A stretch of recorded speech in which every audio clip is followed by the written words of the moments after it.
Salut à tous, c'est Steven et dans cette nouvelle vidéo, je vais vous expliquer comment réaliser le jailbreak d'iOS 6.1.3 sur votre iPhone 3GS, votre iPhone 4 ou bien votre iPod Touch 4G. Moi, pour ce tutoriel, je suis équipé comme d'habitude de mon iPhone 4 et comme vous pouvez le voir, il est bel et bien sous iOS 6.1.3. Si vous avez donc l'un des appareils que je vous ai cités juste avant et qu'il se trouve bien sous iOS 6.1.3, eh bien je vais vous montrer comment le jailbreaker et sachez que la méthode que je vous propose permet également d'activer votre iPhone 3GS ou bien votre iPhone 4 si vous n'avez pas la carte SIM d'origine et que vous êtes bloqué sur cette étape lors de l'activation de votre iPhone.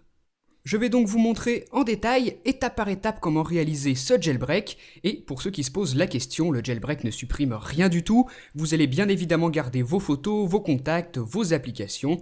Donc c'est parti, on va voir comment faire. Première chose, vous reliez votre appareil à votre ordinateur.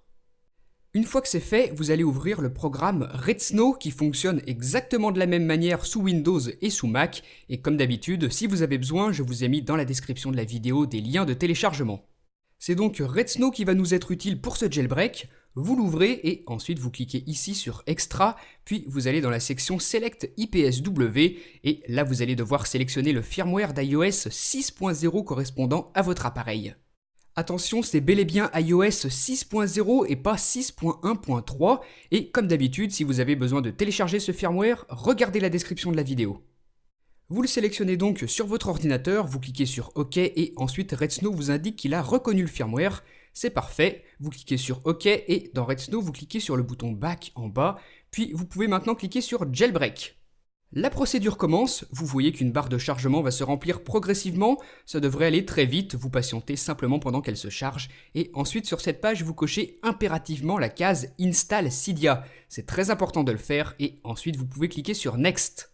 Redsn nous indique que pour poursuivre le jailbreak, on doit passer son appareil en mode DFU, mais avant ça, on doit l'éteindre pour plus de sécurité, donc vous le faites, vous éteignez votre appareil.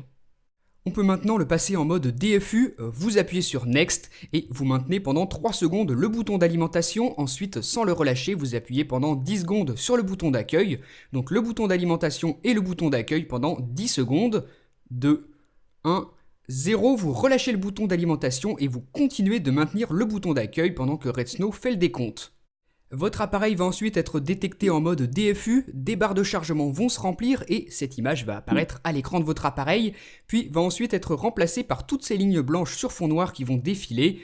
Ne paniquez pas, c'est normal, vous attendez et ensuite vous allez voir l'ananas de Redsn qui va apparaître à l'écran avec lui aussi une barre de chargement juste en dessous.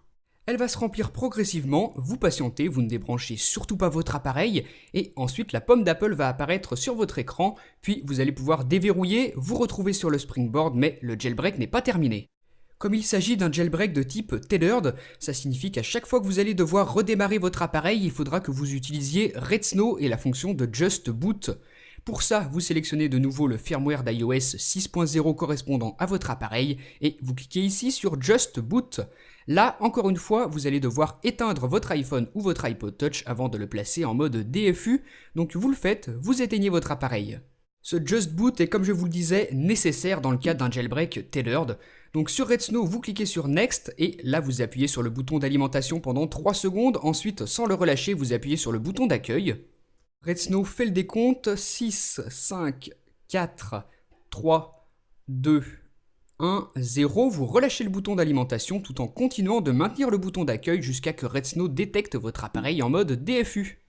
Une fois que c'est fait, une barre de chargement va se remplir, vous patientez, et sur votre appareil vous allez voir cet ananas qui apparaît à l'écran, c'est normal, votre appareil va ensuite redémarrer, vous pouvez le déverrouiller quand c'est terminé, vous vous retrouvez sur le springboard, et vous avez maintenant Cydia.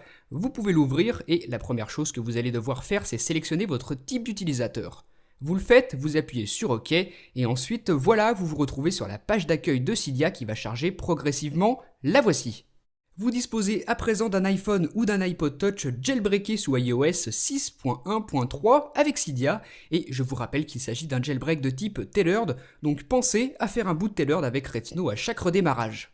Voilà donc pour ce tutoriel de jailbreak, j'espère qu'il vous aura aidé. N'oubliez pas de me suivre sur Facebook et sur Twitter, et moi je vous dis à très bientôt pour une prochaine vidéo. Salut!